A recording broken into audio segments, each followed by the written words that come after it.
I had one of the most exhilarating conversations with a community attender recently.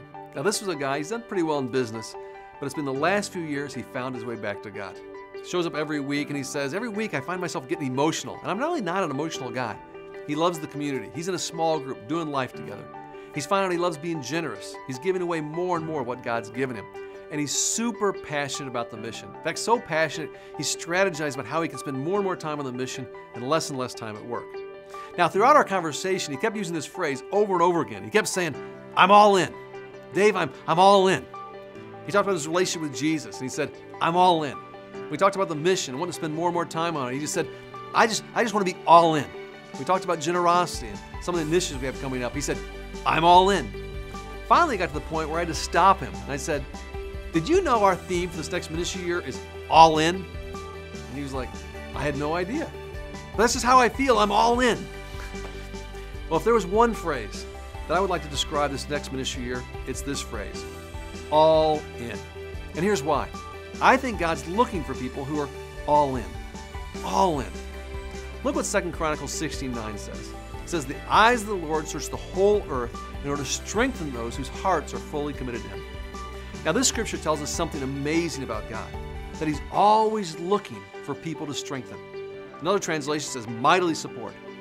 And the people He chooses to strengthen are the ones who are completely committed to Him. He's looking for people like that. He's looking for people who are all in. Now, as we look ahead to this next ministry year, it is going to be a year of exceptional opportunity. We're going to reach record numbers of people. We'll bring restoration in unprecedented ways. We're going to reproduce the mission exponentially, both locally and globally. We'll help more people than ever find their way back to God. But it's going to take all of us, and it's going to take all of us being all in. First, we have to be all in with Jesus. I'll tell you what, if I was given one wish, just one wish for community, I would wish that every person would hear from God every day.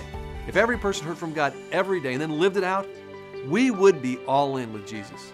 And for us to do anything significant with our lives, being all in with Jesus is foundational. Secondly, we need to be all in on mission.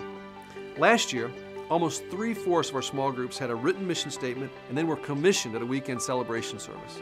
This year, we want to go from 75% to 100%. It's going to take you and your group working, praying, deciding what's our mission. And it'll be worth it because we want to see every group on mission. Lastly, we must be all in with our generosity. The Bible teaches your treasure is where your heart is. And for many, this is the biggest test in our spiritual journey. Will you pass it? We need to be all in with our generosity. I want you to know, I am all in. And here's what I'm asking everyone in the community. Will you join me and be all in?